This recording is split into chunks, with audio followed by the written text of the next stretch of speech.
Hi guys! Magandang gabi! Welcome back po dito sa Gandara SRU channel for Showbiz Update. Andito na naman nga po akong muli nagbabalik.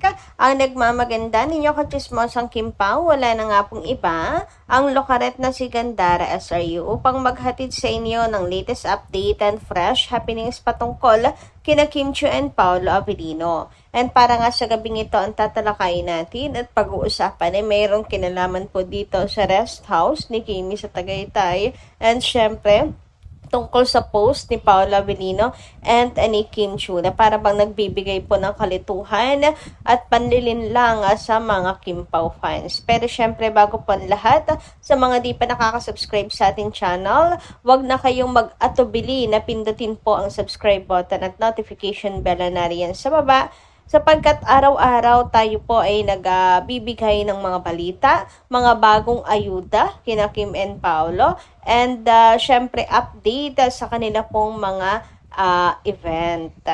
Kaya naman kung isa ka sa mga Kim Pao fan na araw-araw gustong maging updated sa kanilang dalawa, huwag ka nang mag-atubiling i-click pa ang subscribe button natin. And araw-araw, magkita-kits po tayo at magkwentuhan dito sa ating channel.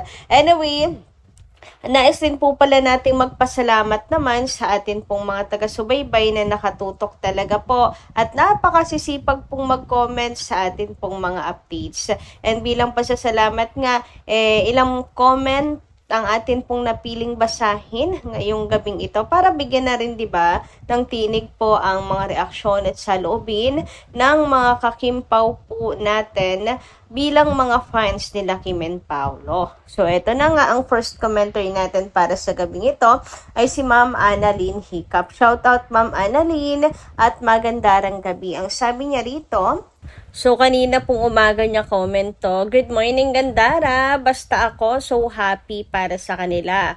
Matatagpuan na nila ang isa't isa. Hindi na sayang ang paghihintay ng 14 years ni Paolo. Manood po kasi kayo ng mabuti para hindi po kayo nalilito. Napakaganda po ng ayuda. Inamin ni Kim na nasa Paris siya for 3 weeks. Di pa ba sapat yun? Para sa inyong mga senior, hindi naman mahalaga ang yakap na nakikita natin dahil movie yon na ginagawa nilang dalawa ni Nadine. Kung talagang kilala nyo sila at kilala niyo si Paolo kung gaano niya katingnan si Kim, hindi ganyan. Noon si Kim, hindi niya nakilala si Paolo. Lahat ng galaw ni Kim naka-social media." Okay, ulit na. Medyo nalito ako dun. Paolo, kung gaano niya tingnan si Kim. Hindi ganyan noon si Kim nang hindi niya nakilala si Paolo. Lahat ng galaw niya ay nakikita sa social media. Pero nang si Paolo, kaya na niyang mag-shutdown sa social media. It means malakas ang impluensya ni Paolo. Basta ako, sapat ako sa nakikita at naririnig ko sa ipinopost sa IG ni Kim at ni Paolo. Ikaw na bahala, Gandara. Minsan mali-mali ang type ko. Good morning, have a blessed morning. Basta ako happy sa kanilang dalawa. Walang halong pagdududa. Kim Pao forever. Kaya naman po, Ma'am Annalyn Hiccup, intindihin na minsan lang kapag walang kama o kaya tuldok, napapadire-diretso ako ng basa, tapos ayun, parang hindi ko nagigets. Pero okay naman po kung babasahin po ulit. Ayan, thank you so much sa pagiging panatag as always at kakampi ko, Ma'am Annalyn Hiccup. Ayan, nakakaramdam kasi ako ng kakampi once na meron ako nababasang positive at napakapanatag lang kina Kim and Paolo. Yung tipong hindi madaling madala sa anuman pong mga negative vibes. Basta kasi may negative at negative pong vibes na darating talaga at pagsubok.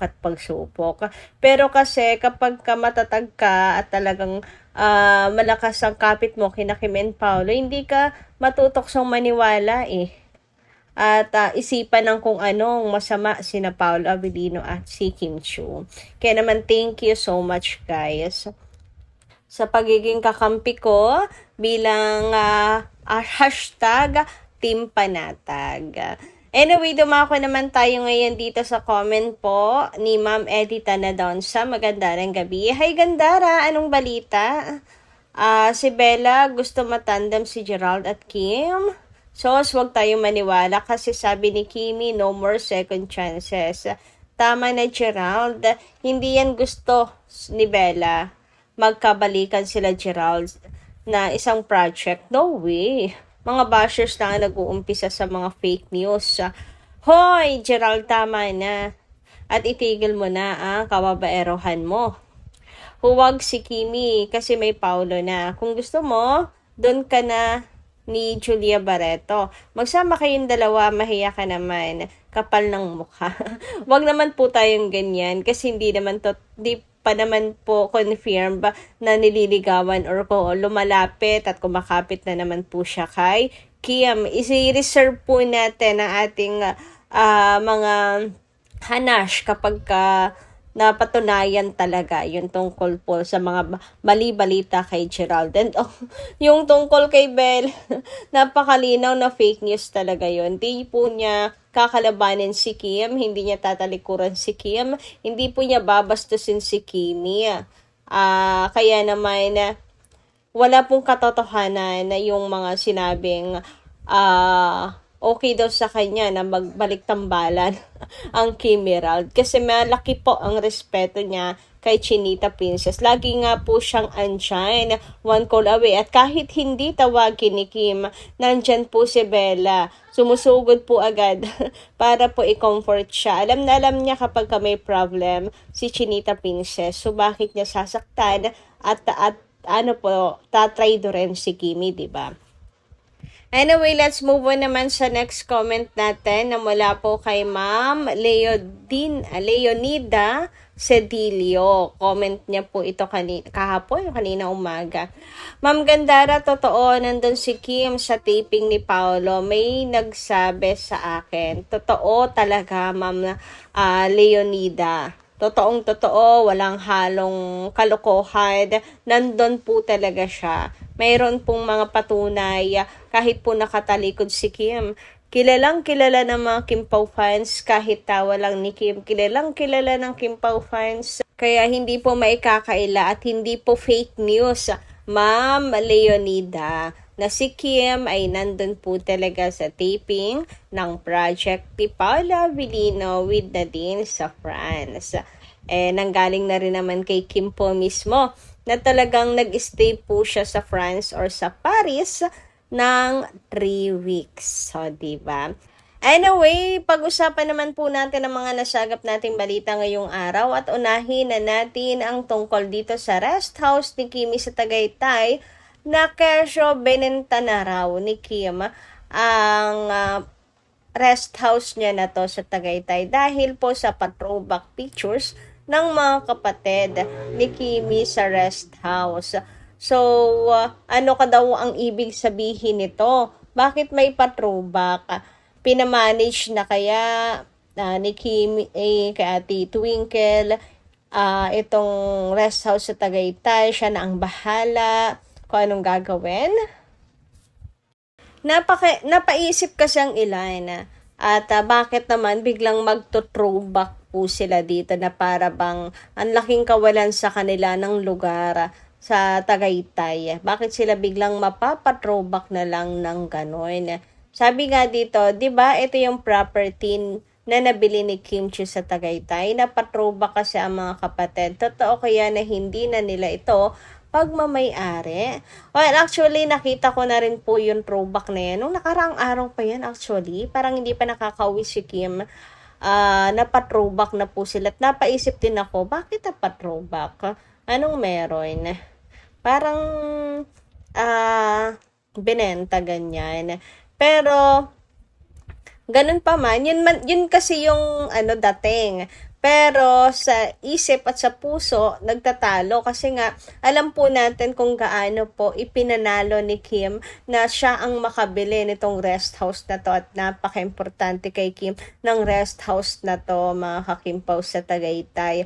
Kaya napaka-imposible na ibebenta po ni Chinita Princess at i-let go po ang na to, at ang dami na rin pong memories niya dito at ng kanyang pamilya. 'Di ba? Kaya palagay ninyo, binenta nga kaya etong rest house na to? Sana naman ay hindi, 'di ba? Pero naniniwala ko hindi. Anyway, dumako naman tayo ngayon dito sa post ni Kim and Paolo na nagtutugma, mga kakimpaw. Tingnan nyo nga po ito kung saan parehong-pareho yung lugar. Black and white lang itong kay Pau, pero hindi may kakaila na nasa isang lugar sila at parehas nagtuthrowback ang Kim Pau. Ano nga daw kaya ang ibig sabihin nito? Mukhang sa post kasi ni Paula Avellino na is iparating na 2016 pa ang post na yan, ang picture na yan or video na yan. Basta sobrang late upload na talaga. Hindi pa uso ang AI. But syempre ang mga Kim Pao fans hindi na raw po maloloko pa at sanay na sila sa ganitong taktika nila Kim and Paolo na panlilito. Siguro kung may malilito man at pinaglalaroan ni Paolo ay mga bashers na lamang yon. Para paglalaroan na lang ni Paolo Avellino kasi ang mga Kim Pao fans alam na magkasama talaga silang dalawa dyan. And hindi na nga po malilin lang sa galawan na ito nila Kim and Paolo Avellino. So, anong palagay niyo dito mga ka-KP? Gusto mang iparating ni Paolo na 2016 ito, pero sabi nga na ilang mga ito ay nung nag-aman polo silang dalawa. Nung birthday ni Pao, di ba magkasama po silang dalawa? Grabe, manlilito pa daw si Paolo na para pang hindi siya at sila kilala ng mga fans. So, mga bashers na lang siguro ang maloloko ni Paolo Avellino. So, kayo guys, ano inyong comment at say tungkol dito? Comment nga lang dyan sa baba. Hanggang dito lang po muna ang ating update. Maraming salamat po sa inyong pakikinig. And kita kas po muli sa susunod nating chika. Maraming salamat at ingat po kayo palagi.